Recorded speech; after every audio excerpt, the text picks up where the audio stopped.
Hello and welcome. My name is Tom. And I'm Heather. And you're sitting at the Couples Table. The Couples Table is a live stream podcast here on this channel. Join us, for better or worse. For richer or poorer. In sickness and in health. And with new graphics. Yay! Woo, woo. Welcome to episode 149 of the Couples Table. Which means that we have a pretty big milestone coming up next week. Episode 150. Oh my gosh. It's been 150 episodes since we got married. I don't know if most people measure their marriage in episodes, but okay. Yay. So I don't know what we're going to do, but we're going to do something fun. So I hope you can join us next Friday, 1 p.m. Pacific Standard Time. Friday. All right. Time to wrap it up. All right. Let's check in with the comments. Today, we are talking about staying sane as a YouTuber. And Tech Troublemaker is chiming in saying he prefers to be crazy to being sane. Crazy people do so much better at the sane thing than someone who thinks they are sane. Usually they are crazy. I think our premise does have one problem because it does work on the assumption that we are sane. So Sean Grogan is here. Hi. YB Negative. Hi, folks. Mr. Cameron Junkie in the house. Hi, everyone. Retro Countdown. Homesick Mac. Hi, everyone. Cool Vignette. Wow. The Rio Pell Room. Hey, hey. Call Me Cubby is in the house also. Hello, hello. And Melanie. Hello. Happy Friday. We're trying to level things up around here. So, yeah. You know. Heather especially put a lot of time into figuring out all kinds of things that might look very simple, but are not. Actually, I'm going to pitch simple. a question to my fellow eCam folk here. How the heck do you change the picture settings for your camera per scene? Because I was like trying to change. So we have a TV in the countdown, and I wanted Tom to like change the colors to make it look retro-y. Like kind of desaturated and like old vibey, which we did. But then it changes the camera settings like in every scene. If you do it, we ended up just using the sepia thing because time ran out, and that doesn't affect the camera in other scenes, but the actual adjustments like brightness, contrast, all that kind of, or brightness, temperature, tint, saturation, gamma, those do carry over. There's like not a way to have it apply to that camera just on that scene. Yes, and I added the camera as an overlay. I tried to find an answer, but it's hard with eCam because it's like, unless someone has that exact specific problem, I don't know if I'm like saying it. Well, this is one of those things that I feel like should have been solved a long time ago, so it has to be possible. For sure. But I don't know why, unless if anybody unless it's a bug knows, or something. Who knows? It's not a bug. Anyway, hey everyone, Andre is here. Woo woo. Hey everyone, finally Friday. Audio hotline in the house. Hey, hey. All right, Tom. Does that mean we get to launch into a new segment we're trying? Wow, is this a segue to a segment? Yes, it is. Yeah. So one thing we've noticed is, regardless of our topic, sometimes the top of the show sort of can, almost feel a little distracted because we usually end up talking about stuff, some kind of gear, some kinds of things, something we're using, whatever. So instead of feeling like, oh no, we should not be on track, or, we should be on track, we're getting off track, why not embrace that and just have a Gear of the Week segment at the beginning of each show where we can each share something that we're excited about, maybe something we're using or something we got or something we rediscovered, whatever it is, something we want to share. And that way that can kind of like get all the gear talk out of our systems if we need to before diving into the show's topic for that week. Yes. So that's what we're going to do. And Tom and I are going to each have a Gear of the Week. Yeah. To showcase, which I'm really excited because Tom and I use very different gear. Yeah.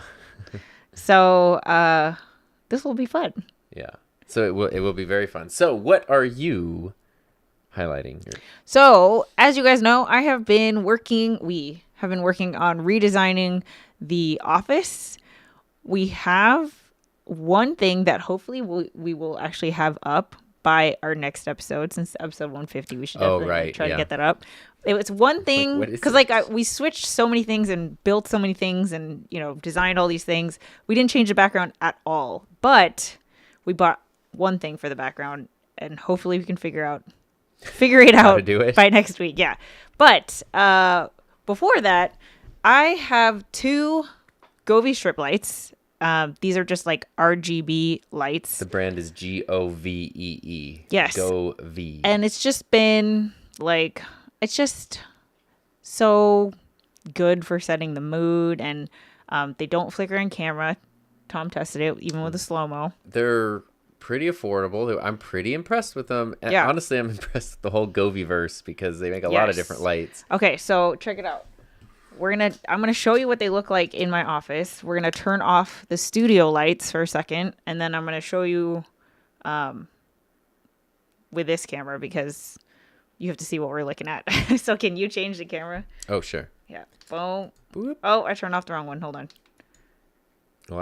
Our scene is locked, so we cannot change the camera. Still can't change. Oh, do we have the stinking preview thing up? What's up here? What's going on? Why can't we change our camera? This is cool, though. This is cool, but why? What's it to do the 3 dots? Show. No. How do we switch the... What is happening? See, it's because I changed everything. I actually do think that your Ecamm is having some bugs. No, because I restarted it a million times. No, I know, but Mr. Camera Junkie's instructions on how to do the color are what we already did. Oh. So I actually think that this Ecamm is buggy. Well, here, let me do... Yeah, I don't know. What if you switch this to like that? Maybe. Yeah, do that. Let's try that. Okay. We'll get there. Ready? Yeah, that worked. Oh. All right, fine. All right, so this is what it looks like. And there's also strip lights over there. But let me show you what it looks like. How we actually put it in. Yeah, what's really cool is these are long. There's like 2 strips per thing, is it? Well, you can get 16 feet, 32 feet, you can or get 10. 16, 32, or 10 feet. So you just stuck them to the back of these shelves, these front-facing things of the shelves right here. I can't see. And the what's it called? The adhesive is pretty good. Tilt down a little bit. There we go. Yeah, you can see it a little bit better there. I mean, they're the regular LED like RGB strips that you've seen everywhere, but they work really well, and they're really, really long.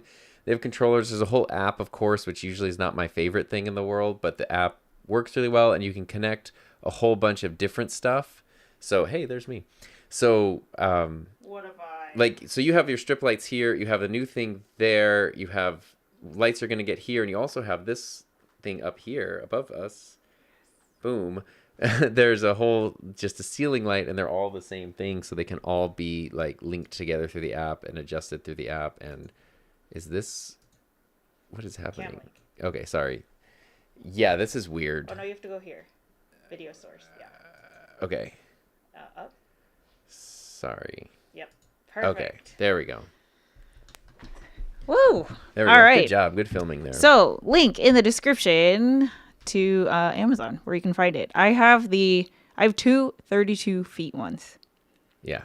But you can go longer. And you're going to get they have like cool. They have ones that are designed to go around corner. They have yeah. I mean, you're talking about one I want to buy the whole one, store. Which is quite affordable. They're good. They're high quality lights. I like them. Yeah, and I put that same ceiling light in my studio too. Yeah, the app has like I think you said this. It has a bunch of like moods and color themes and everything. There's even like so cool. You can, if you have something you really like, you can upload it, and then other people can download like your preset for free, which is pretty fun. Sweet. All right. Tom, what's your gear of the week? Gear of the week. I'm going to give a shout out to something old but rediscovered. Actually, can you use your NDI thing again? Yes, I am happy to do that. And we'll just switch. We'll just use this switcher, which is not the official switcher. If we can't, there we go. But there we go. I'm going to choose this guy right here, which is the new interface that we put in when we redid your studio, which is the Focusrite Vocaster 2. The reason it's called the 2 is because there are 2 XLR inputs right there. And this is really nice. What's cool about this is because there are 2, there's a Vocaster 1 that is relatively affordable. The Vocaster 2, what's really neat is, see, we have like host and guests. You can mute things here. You can unmute them here. And there's also an enhance button. So right now we're on the guest. That means we each have our own headphones if you're using headphones. I can press guest and I can adjust my levels. I can press host. I can adjust Heather's levels. But what I really like is this switch right here. If I turn that off, probably my audio should have changed. This is just the pod mic USB straight out of the package. And I'm going to push this. I enhance the sound a little bit, which is pretty cool. There's companion software that goes with this. There's some defaults there. But that is really helpful. And the reason I like that is because what I'm used to so much is in my studio, I have like a Rodecaster or a DLZ or something that really lets me process sound. So using mics like the SM7B or the pod mic, you kind of need to process those sounds before they sound the way that I like them to sound. So I tend to avoid using those mics on the couples table because I don't really like the way the pod mic sounds out of the box. The SM7B sounds really dull out of the box. So I just don't use them. Now I can use them more often because I can actually just, it's not like any much. Like the pod mic, I just want to boost the lows, lower the highs a little bit, add a little compression. Yeah. Yours, we don't have any effects or processing on because your voice don't need it. But for me, it's super cool because it opens up, it basically means I can use all the mics that I have in here instead of, I kind of just am leaning towards like condensers because a lot of the condensers I have just sound good as is. And so I haven't been using most of my dynamic mics for a while. Awesome. That was cool. This has been Gear of the Week. And then the logo is transition. Some gears turning. Yeah. I heard an air horn. Okay. All right. So let's check in with the comments. Beta or gold version of Ecamm, says Tech Troublemaker. You're using a legit one, like the official version. You're not on a beta, are you? No. But it is weird because the thing that Mr. Camera Junkie said about like you adjust your stuff, does it apply to all scenes? Yeah, I didn't click that. Yeah, it's weird, and the option sometimes also is not there. Maybe I need to reinstall. And then I don't want to reinstall. Delete my scenes. The switcher just now, like we had the camera switcher and it wouldn't let us switch between cameras, so we had to like literally select a different video source, which is weird because it's like here's the switcher, we're switching the angle, it's not working. Yeah. We've obviously both used Ecamm. These are basic Ecamm features. We've been using it for many years, so that's why I'm like... I don't know. I changed a lot of things today, though. I actually don't think it's user error. I think there's something... I'm not 100% sure about that. Funky. But... Well, the camera switching, though, like, it was not selecting what we selected. There's no other way. I'll figure it out. We'll figure it out. Best part of live stream is going off the walls, I think, says Sean. Tech Troublemaker says, I love my Govee lights. I have light strings, 2 light curtains. Oh, the light curtains. I saw those. I was interested in those. Because at first... Oh, when we were thinking of what to do with your backdrop here, those were one of the things I suggested. Yeah. I think Doc has... I don't know if it's a Govee, but Doc has like a light curtain that goes in his background. Mr. Camera Junkie also changed over to Govee and have been impressed with the quality. I control my Govee with Alexa. Tech for your needs. Yeah. Hello, folks. Jeremy's here. Says the VC2 is my go-to interface for a long while. Yeah, and I mentioned this last week, but since we talked about it specifically this week, it also does have Bluetooth output, which is cool. But it's the only one of these interfaces, mixers, whatever, Roadcasters included, that has a 3.5 millimeter camera output. So straight, just 3.5 millimeter cable right into your camera's mic input, and then you can use it as an XLR interface for Ernesto's here. Hello, Tom and Heather. Happy Friday. Hello. Tech Troublemaker says, does it require the cloud lifter for the SM7B with that interface? No. And it was one of the first when interfaces started being like revamped with more gain, like 70, I forget what it is, maybe 76, 72 or 76 is what's in there. I forget exactly. But it was like one of the first. And now pretty much every interface you would expect has a lot, but this was one of the OGs. Built-in power. And Tech Troublemaker confirms that scenes will remain if you uninstall and reinstall. I'm sure you will investigate more yes. before taking those drastic measures. It's awesome that there is an Ecamm support right here in our chat. Yeah. Thank you. All right, so we going to talk about staying sane on YouTube, Tom? See? Now we can look at us. You can just transition. Everything is nice and carpet. Oh, real quick, Mr. Camera Junkie says super easy. Export your profile, remove Ecamm, download and test if everything works, reinstall the profiles, and you're good to go. You don't lose anything. The profile thing is awesome. Like I moved everything over from my Mac Mini to my MacBook, and it's so nice. Yeah, I think I might have to do that. Yeah, we'll see. But there's just weird. There's solutions, obviously. Yeah. All right, staying sane. So, how did this come up? Well, I had been watching a little bit of YouTube tea. A little bit of YouTube tea over the past week or two, and I was just like, wow, it seems like a lot of creators, especially some of the larger ones, seems like they've gone crazy. Yeah. Why does that happen? Why is this a thing that seems to happen, especially for people who have been, doing it for a longer period of time? And I was just kind of curious about that. And what can you do as somebody who wants to be a creator on YouTube and wants to, maintain your, I guess you could call it your authentic self, but also still grow and also still integrity.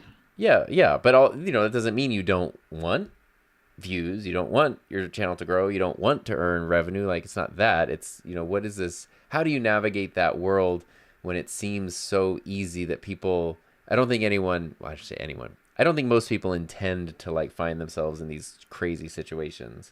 Yeah. I think it's something that it's like like the frog boiling in water. It's something that slowly happens over a period of time, and then you don't even realize, like, oh my God, look where we ended up. So how do you, avoid those things? Mm-hmm. Yeah, it's hard. I don't know, because right now it kind of seems like there's a lot in the headlines when it comes to YouTube creators. And so there's a part of me that's like, well, of course the news is going to highlight stuff that's bad.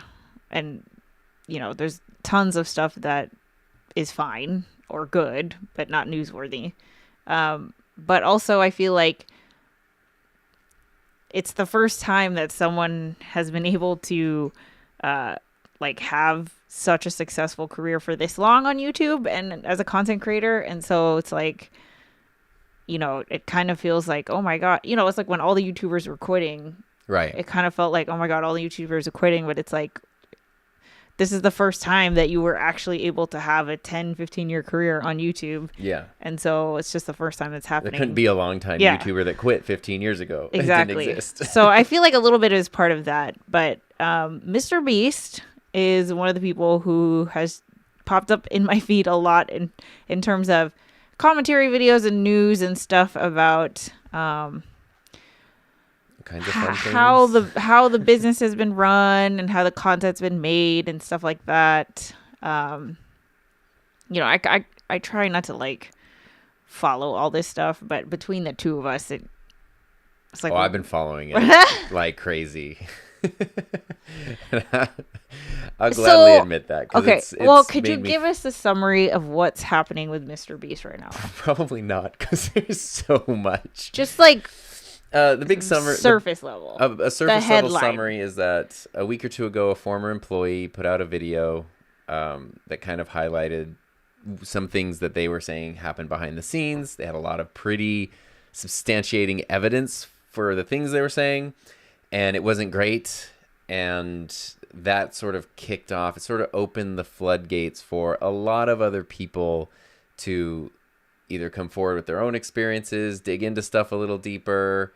That's a very high profile person on this platform, the highest profile person on this platform probably. And so there's a lot of, there's sort of a lot of attention drawn to something like that. And the interesting thing is when you're that big, it's not like you never get criticized, received criticism for many years, but it almost seems like there's so much defense whenever there's criticism. And this is the first time where it's like, you're not really seeing that. You kind of are seeing the audience turn, which is, scary. It's not something that I would want to happen to anybody, but also if you've done really crappy, terrible things,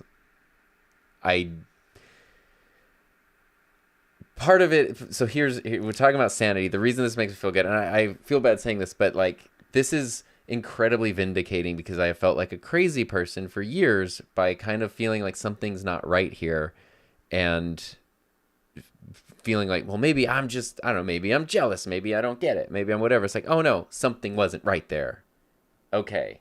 And the reason that I think that that's maybe an important discussion for people on YouTube to have is because one of my biggest complaints with Mr. Beast, and we've talked about this before, is that it's not even a guy. It's not even one guy. It's a whole corporation, right? It's a giant thing. And they do not hide the production side of things, the crew side of things. Obviously there's so much work that goes into the studio that makes the videos that they make, but there's something about it where it still promoted. It's almost like treated like a solo person channel. It's treated like a solo person channel, knowing that the main audience is primarily children. Like they're gonna think it's a solo person channel. Well, so there's that aspect, but also when we go to NAB, the most recent NAB, the person who's running the talk about how to be successful on YouTube or how to get started on YouTube today is the CEO of Mr. Beast. And that's why I was laughing. I was like, the channel has a CEO and it's not the guy whose name is on the channel. And it's just like, I don't know. It's hard because like my instinct is I wish that there was some kind of sense of responsibility that you are kind of representing content creators and obviously you are being invited to do these talks and to encourage a next generation of content creators, but it's like we're so different, and I feel like there is no sense of responsibility, which it's not like that's an elected position. You don't have to feel a sense of responsibility. You can do whatever you want, but it's also like you are the only one who is of that stature, you have that position, whether you like it or not. So I don't know. For me, the reason that I care about this is because I have seen people drive themselves insane trying to think that they can do what a channel like that does. To copy, to imitate, to mimic. Not even just the style, but to think that you can grow, you can implement these strategies, you can do these things, you can reach. This is what success looks like. It's not even. It's not possible. Like you're trying to do something. It's the thing. It's even like an amped up version of the old school thing where you'd stand at the checkout line at a grocery store and see like the fashion magazines that have like the super buff person or the super like supermodel and feel like, oh, I'll never look like that. And it's like, they don't even look like that. They might look like a version of that, but like that is also airbrushed and adjusted and messed, like the before and after of the original photo and the thing that's on the magazine doesn't even look the same. Nobody actually looks like that. And you're going to drive yourself crazy trying to achieve it. This is even more so because it's like, and I think I think it has been very harmful to a lot of people because so much, both in terms of the channel itself, presenting stuff in ways that just aren't accurate and making people think like, just run a YouTube channel, crazy, right? It's fun, wacky. No. And then also because you then are in this position, elected or not, where people look up and listen to what you say, then people start dictating, they're not even just what they're doing, what they're telling other people to do. Like we've seen whole, coaching methodology shift because of one tweet. We've seen like, and when it's all based on a false foundation to begin with, to me, that's dangerous to a lot of people who are just like, look, I want to put a lot of effort, I want to put a lot of time into making this YouTube channel. I want to do the best that I can. I want to have it grow the best. So you're going to look at the biggest and you're going to see what the biggest are doing and how you could do some of that. And I that's the part that has been like, it's the same reason, like, it's reminds me of the feeling of why, talking about microphones, even though I'm less and less of a fan of the Blue Yeti as time goes on, emotionally I'm a big fan of it, but practically I'm less and less of a fan. I will never sit there and be like, and really like rip on it, because I will always think of the person in the back of the room who's sitting there with their Blue Yeti and who like, has one. This is what I got, and no gear shame. That's horrible. What if it's the only? What if it was like someone gave it to him as a gift, and now you're making them feel bad about it? So I always think of like, here's a situation where someone in a position of authority, power, influence, whatever it might be, is saying something. How is that like affecting the most vulnerable? I guess I don't know if that's the right term, but and that's why I actually care about this stuff. And I've seen I've seen trying to duplicate and replicate these things really drive people nuts. And for me to sort of have the facade fall away and the house of cards tumble is kind of like, okay, see, it didn't actually exist. The thing you were trying to do, they're not even doing that way. Like, it doesn't exist. So stop driving yourself crazy. Right. Sorry. All right, let's check in with the comments. Mr. Camera Junkie says, in my opinion, it has to do with their purpose. If your purpose is selfish, you might bend some rules to get to the top. Peter Lindgren in the house. What's Hey, up? took a Legit just break from tuned painting. in. Locker Room is here. Long time no see. The King. Hi, Tom and Heather from not as hot as normal Phoenix area. Yeah, it's slightly. We're not in Phoenix, but it's slightly cooler in our area today. It's a little bit cooler, Nice. as in like when we went for a walk at 6 a.m, it was 89 degrees Fahrenheit, which is it's like that's like cool. What, 35, 36 degrees Celsius maybe. Peter says it's interesting how YouTube careers is still not something that is figured out. Yes. I mean, I think it'll always be changing. Melanie, being a YouTuber is still such a new job, so it's fascinating to see the evolution of it all. Yeah. Andre says, honestly, the YouTube craziness the last couple of weeks feels like YouTube catching up with real life in general, because those things have been going on for a while. That's kind of how I feel. Is like we're just seeing what happens in every other industry in this one. Right. Because it's aging, Peter says, I'm not a fan of Mr. Beast at all, but hey, everyone has different tastes. I think YouTube is at its core a single person's endeavor for everyone to follow. But I'm a married person. Melanie, it's sad because all the one-person YouTubers without a team blame themselves for not working hard enough when others have whole teams behind them. We need to give ourselves grace. Well, it's being realistic with that, there's nothing wrong with having a team. There's nothing wrong with being a solo creator. So here's my thing with like Mr. Beast, right? Is because for some reason, I don't think that this is him or the company or whatever, but for some reason, I think it's because the channel is called Mr. Beast. Everyone else puts that on, like paints it as if it is it's just a guy. It's just Jimmy.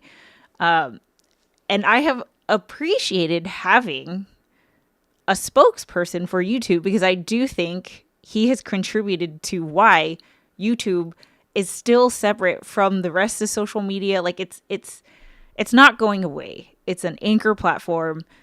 Everything else to me is like super volatile, but YouTube will always have its place. And I do think a big part of that is because of Mr. Beast. And I think that YouTube, I think financially they've grown a lot because of Mr. Beast. But I wish you also recognize that as Mr. Beast, because if you come under fire, it like can potentially have drastic consequences for everyone else who uses the platform, because he has that, that empire has that kind of pull, reach, impact.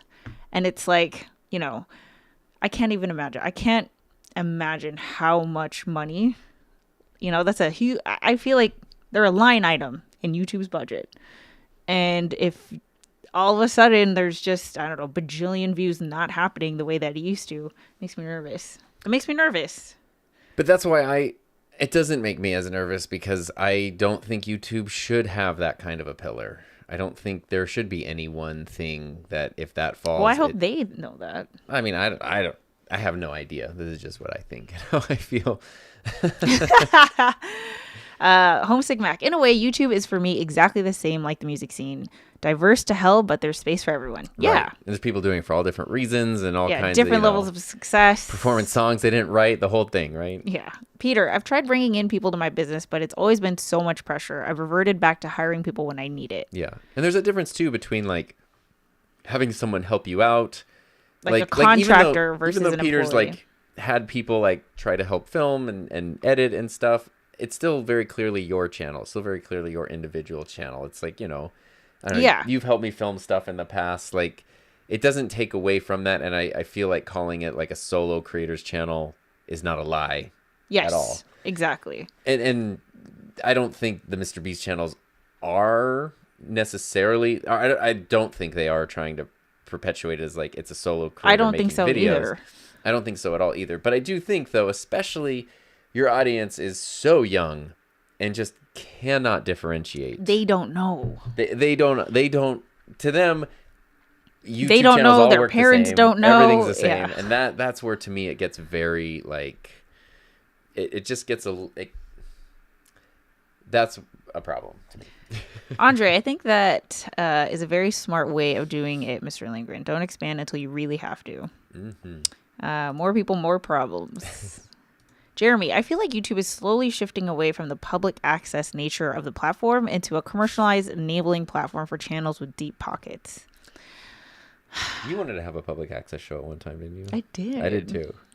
Well, I didn't, but okay, so way back in the day, in 2016 when I was just starting out, I didn't have anything. I had a MacBook Air. That's it. But in the city of Long Beach that I worked that I lived in, they had like a decent budget for community programs and like just like, I don't know, what are they called? Parks and Rec? Sure. Yeah. They had a really big budget there. So they had a media center that anybody can go to where they film their public access stuff. But you can use Final Cut, Adobe Premiere, all these computers, PCs, Macs for free. That's cool. If you live there, that's all you had to do. And then there was classes, like, you know, you can work one-on-one with someone to learn how to use these programs. And then you can actually, you know, take what you've learned, make a show for public access and have it air. That's awesome. For free. That is really This is cool. just crazy. So I was like, well, if it's free anyway, like, hell yeah, I'll put my stuff up on the public access channel. I don't think we had anything like that here locally, but I remember around like 2007. So YouTube was around, but it was different than it is now. That was the place. YouTube was the place I would go to, like, watch this one funny video, or like, you know, someone sends you a video or something. It's not like it is now.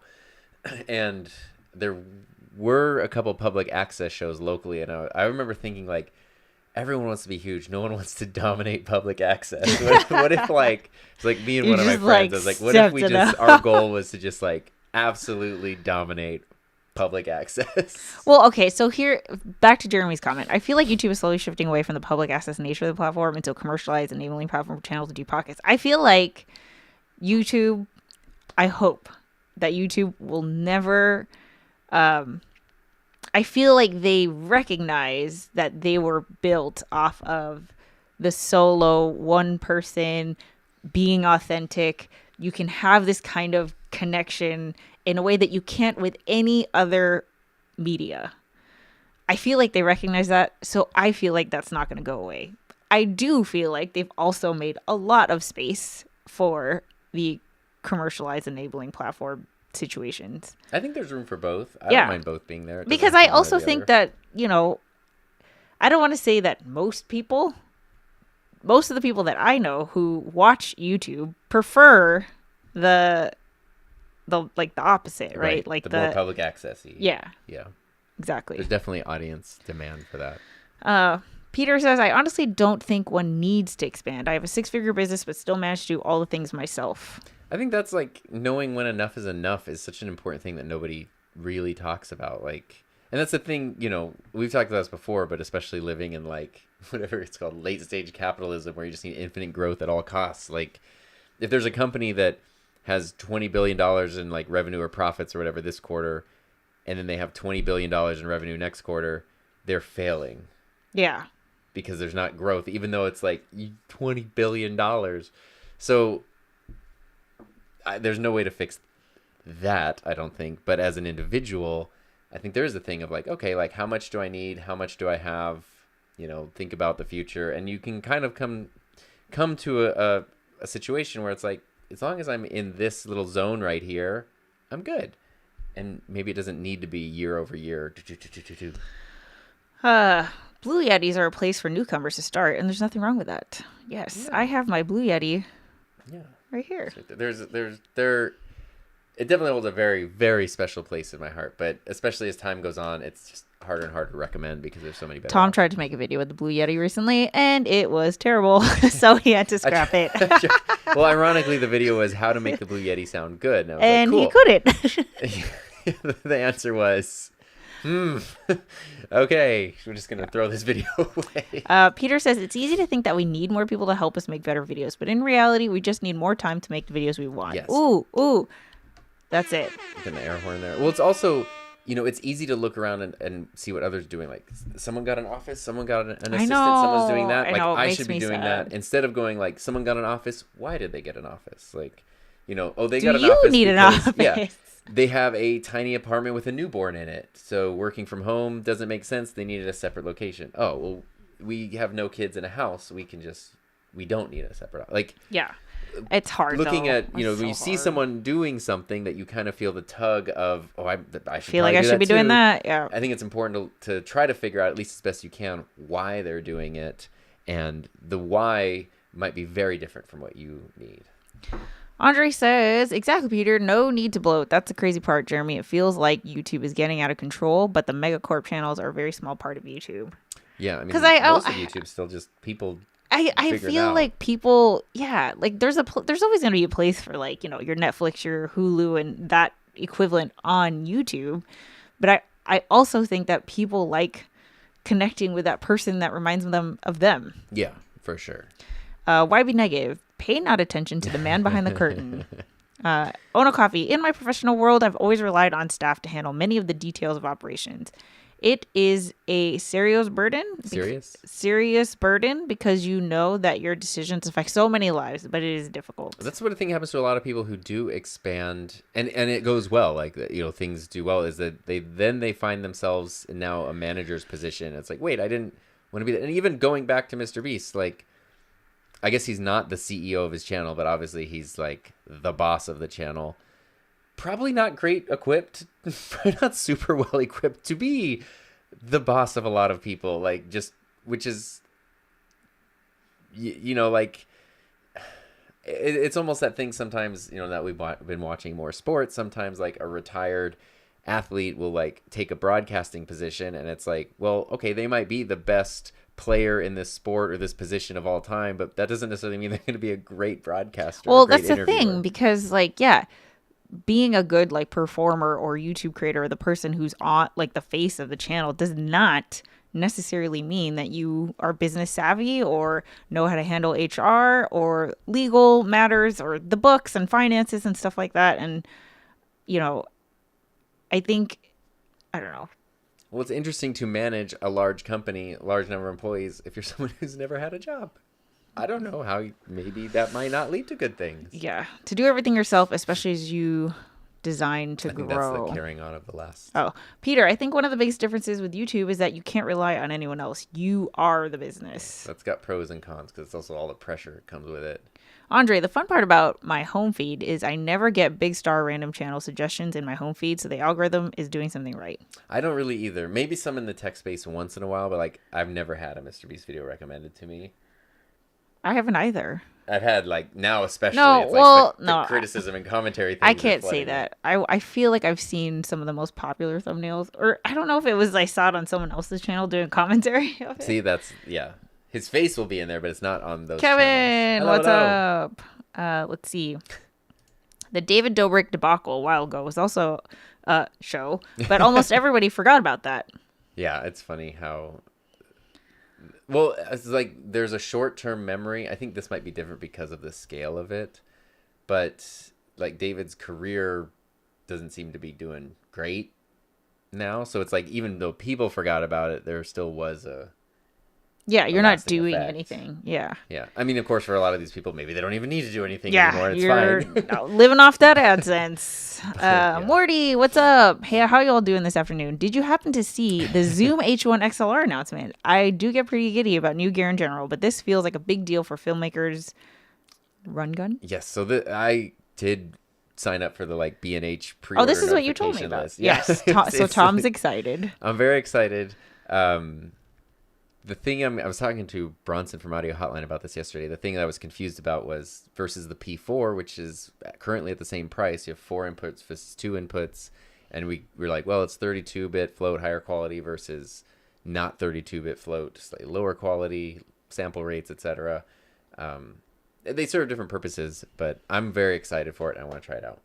Okay, we have to take a quick Finley break, so why don't you hold this and we'll switch the camera. Boom, boom. Corgi Corner. Hi, Finley. Hi, Finley. All right. Oh, okay. There you go. That media center sounds so awesome. Melanie, you would have loved it. That is a great idea. You would, and then like they had like studios, so there was like one studio that was like full green screen. There was like, couches in another one. And this was like 2016 where podcasting was not a thing. Yeah, 2007, I'll say 27. 2007 when I wanted to dominate public broadcasting. We had nothing like that. It was just anyone could submit something. I see. Like the public access shows, if they weren't like city council meetings, were like a couple shows that people were like, it's iMovie 3 or whatever people were editing on. Andre, it's so funny how it's possible to buy VHS tapes with PBS content, like the lady and her son shooting squirrels and making squirrel melt sandwiches. I missed that. Which wasn't very funny. Sometimes one needs people to handle things so that one can get more time to actually make things, though. That's the hard thing to balance. And that's where like everybody's needs are a little bit different. What you're trying to do is a little bit different. Melanie, I've been getting so many amazing smaller creators in my feed lately. I'm loving it. I think this is for everybody. I think YouTube has really been pushing. I found a channel that had like 72 subscribers got recommended. Yeah. Okay, cool. Peter, well, I really got to come visit again. I feel a U.S. tour might be on the horizon. Yes. You are welcome anytime, sir. Terrific. Yes, that'd be awesome. Andre, I do think that a lot of creators think it's either grow or shrink, not really believing it's possible to keep things in a state of zero. Just a balanced maintenance stage, which is, again, we always talk about sustainability because you can be the firework that's real bright for a short amount of time, but it's like, I want to be the tire fire, the one that just goes for decades. It can't be extinguished, but it's nothing crazy. Audio Hotline is also excited about the H1 XLR. Yes, I can't wait because being able to use 32-bit float with XLR mics in a the recorder itself is like smaller than a phone. Andre says some people get to travel vlog to the US and some people get to travel vlog to Stockholm. Big versus small tuber life. Yeah, and both are cool too. So that's we got to go to Stockholm. That'd be awesome. Yeah, then we'll get Stockholm syndrome. Wow. Well, if you're just tuning in, I'm Heather and this is Tom, and I am very excited because I just made these overlays before the stream started. You've been working hard. Let me tell you Heather doesn't realize what a pro she is with Canva. Because I think it's like if you watch me do Photoshop. Okay, so I gotta show you the countdown really quick, even though we've already counted in. But just like how cute was this, sure. In case you didn't see it, okay? We're still gonna be here. We're just gonna go to the countdown screen real quick. Okay, ready, set. There we go. I mean, come on. Like, is this not the cutest thing ever? This is a lot of layers, though. This is a lot of layers. All right, we're back. We are back. Yeah, I'll transition there. It's nice. Yeah. It's fun stuff. Air Fryer Emporium. We need it on a hat. Yeah, Peter said no. Gothenburg, damn it. Yes. But they're like close. I mean, closer than like California to. Right? Aren't they close? I mean, if we're going. Well, put this in. Open up maps. Let's see this. Here, I'll let you do it. If we're going all the way to Sweden, we could potentially hit both because there's no reason. Yeah, that's what I was like. Google. But Sweden is also large. How large? I just think everything else is 1,000 times smaller than the U.S., so I don't... Well, actually, let me see. There's that true scale map thing. Stockholm to Gothenburg.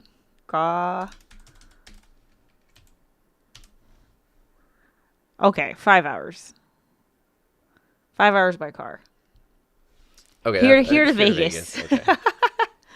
Yeah. Oh, here we go. There's a thing called the true size map. Oh, look at this. Wow, you have like the cool way to spell it.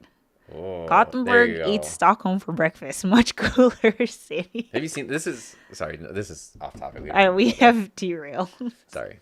No, yes. I want to go to all those places. Well, we should try to do like a meetup at like the next NAB in Vegas or something. That's achievable. Yeah, that is like everybody here flight. should go there. Oh, 3 hours by train. That's even better. A train would be fun. We don't have like train tickets. Fun we have the most excited Swede right now in the comments. Steve Gutenberg is here, everybody. All right. So, anyway, being sane. How are we feeling about being sane? I think, okay, so going back to the topic. I think one of the things to be conscious about, especially for us. So I'll speak for us. We can always speak for ourselves.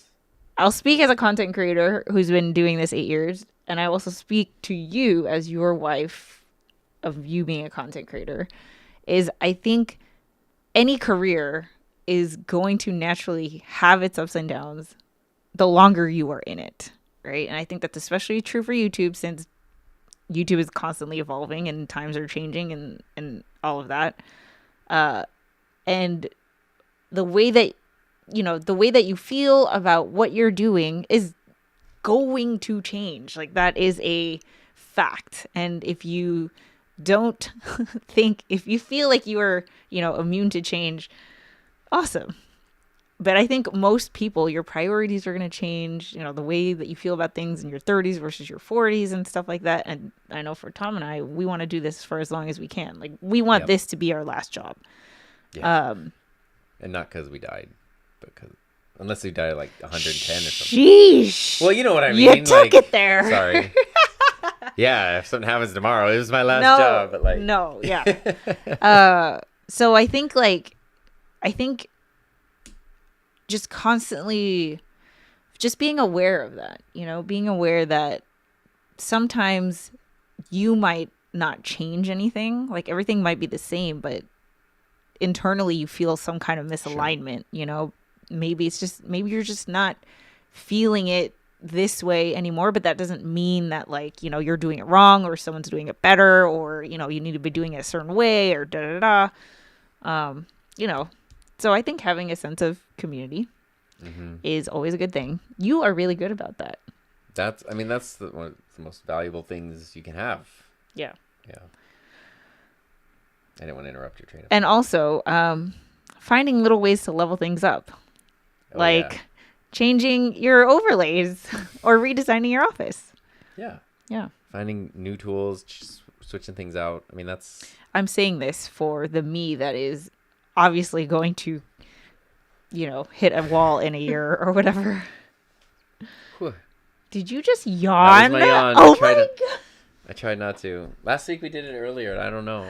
It's after lunch. Let's see. I'm most probably going to be at NAB-LV. Sweet. Awesome. 3-hour train is like in Miami to Orlando. I still can't believe the scale of Florida. Like, I've never been to Florida, so I'm only recently really figuring out, like, ooh, that's a big state. I can literally walk from Oslo to Gothenburg. Nice. Greg, no board games today. Maybe we'll do that for next episode, because it's going to be episode 150 of the Couples Table. So we're going to do something fun and different. Maybe a board game or two. Homesick Mac. I'm an immigrant to Sweden. Fascinated by diversity, not only between nationalities, but also when it comes to native Swedes. Which is my last job. # my last job. Greg, you want to retire as a content creator? There we go. Yeah. There you go. So you know what I think we could do, which would be kind of cool, is we had our segment at the beginning. We have 10 minutes left till the top of the hour. I think we don't have to stop talking about our topic, but maybe we can open things up if there are other things. If people want to look at Tom, continue. Tom is really into the idea of segments on the Couples Table. Organized structure. I love it.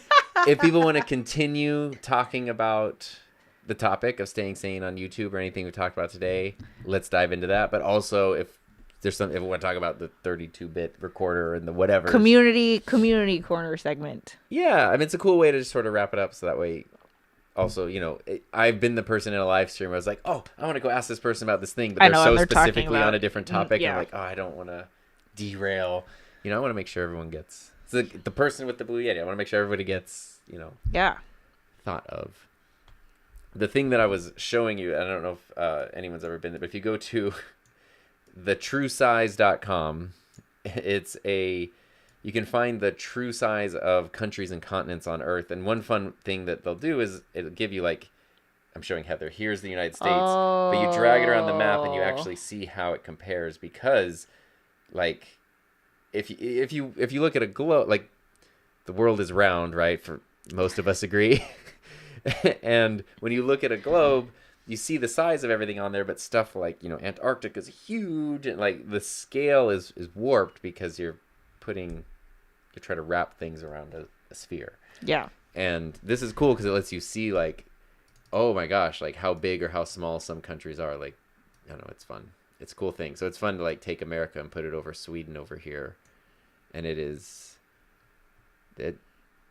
Sweden is big, but geesh, the U.S. is so big. I'm trying to see like where I've been. I've been to Madrid, Ibiza, Barcelona. Look at that. Boom, boom.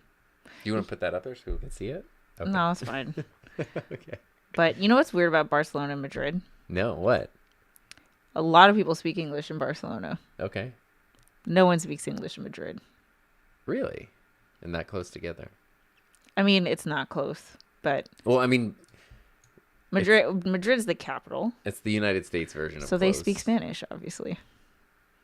But yeah, like as soon as we got off the train, it was like, nope. Not happening. No, here. It was just left or right. Anyway, okay, here's a question. When does Tom get a pastel hair dye job? Once I lose all my natural color. I told him because he's got a lot of lighter hair now. Feel free to take a tube, babe. I got purple, I got pink, I got blue, indigo. There's a few little like accents. And let's just see what it looks like. Because it's not going to stick to the brown, but it'll stick to the silver. The silver. You don't want me to just be Silver Fox? I like the silver. No, phase. I don't. I like however you want to do it. Okay. I'm just saying, if you want to experiment, you can. Thank you. When I think of Sweden, I think of the Swedish Chef. That is probably my favorite Muppet. I have no idea what that is. Swedish Chef? Well, Beaker. Beaker's probably my favorite. I can't imitate it because I think it will be offensive. But yeah. Facts. Florida is so big and Texas is bigger. Yeah. Have you been to Texas? No, but I've been to Alaska, which Alaska and Texas fight each other over size. I thought Alaska was the biggest one. It is, and they are very proud of that fact. Oh. Because if you go to Alaska, there's a lot of stuff where it's like there's a T-shirt with Alaska and then like a little Texas inside, and it's like cute.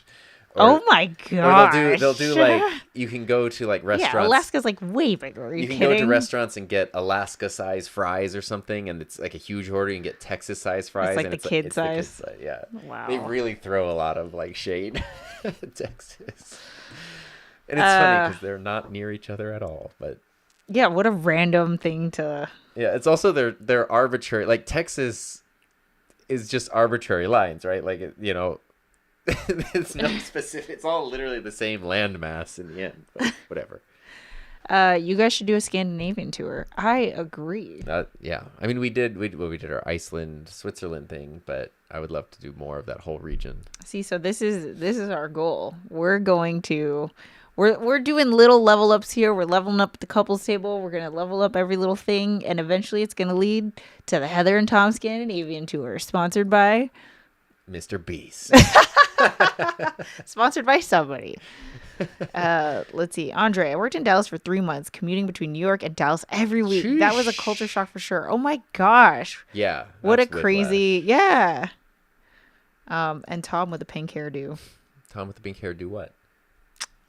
Tom gets a weave. Unbelievable. Alaska trolling Texas. The Swedish Chef always sounded more like a Danish guy now that I live right between SC and DK.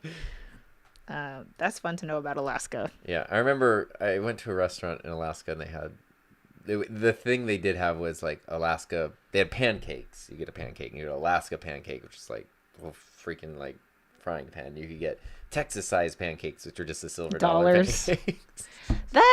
But see, okay, here's the real question. Does Texas do this or is it just Alaska? Because that's kind of embarrassing. Well, I don't know what Texas would do because it is smaller. So I don't know how Texas like. I feel like Texas doesn't care. Texas has more people and it's like, I don't know, maybe.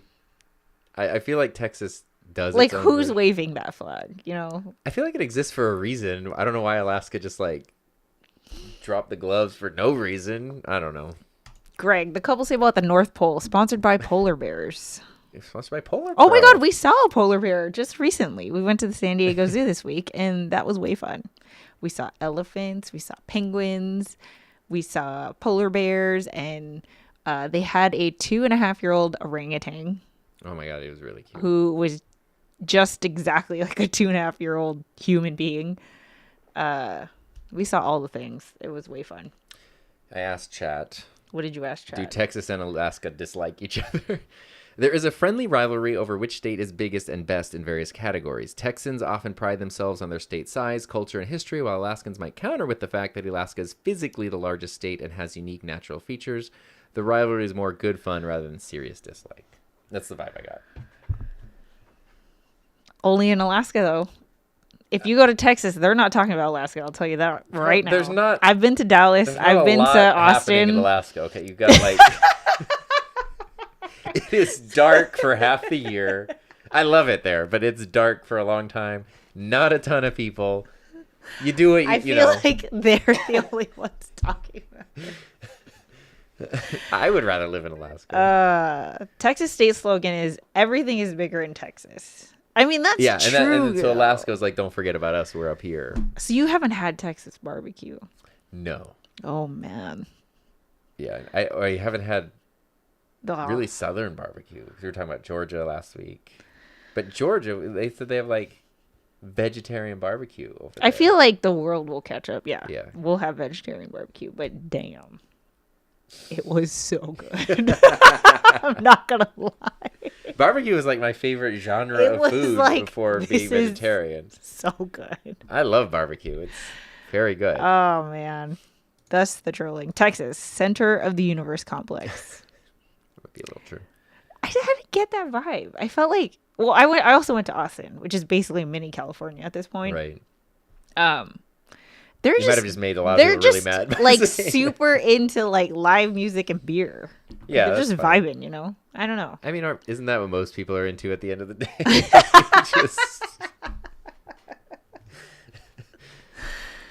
You guys need to do a Texas barbecue tour of Lulling and Lockhart and stream that. See, YOLO Box sponsors us. We do everything mobile. I mean, so this is why we're leveling up the couples table, because we're gonna do all. We gotta figure out the gear that you're gonna use and the footage that we're gonna record that makes it so we can go on a trip. Okay.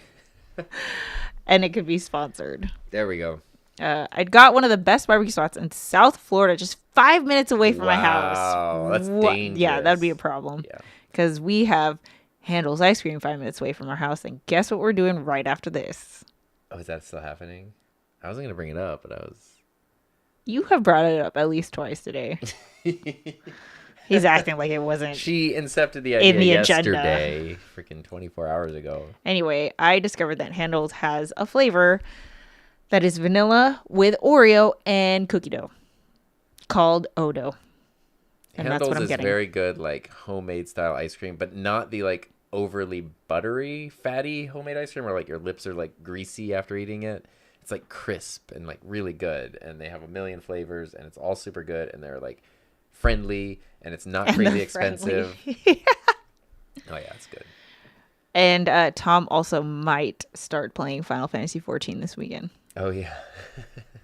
So it's gonna be a fun weekend. Yeah. But we're also leveling up the couples table. Yeah, and I think want to do a live stream. I also need to record a video. Tom wants to try to do a live. Yeah. I also want to do a Patreon members update. Also, like, there's a lot to do. We have work. There's a hockey game tomorrow. Well, class in the morning. Oh. There's a lot happening. All right. With that said, it's time to clear the table. table. We are at the top of the hour. Yeah. So, thanks for watching us on episode 149. Next week is episode 150. So make sure you are here. We are going to have a good time. All right. Thanks for joining us. Have a safe, happy, healthy, fun rest of your week and a great weekend. And we'll see you next time. Bye.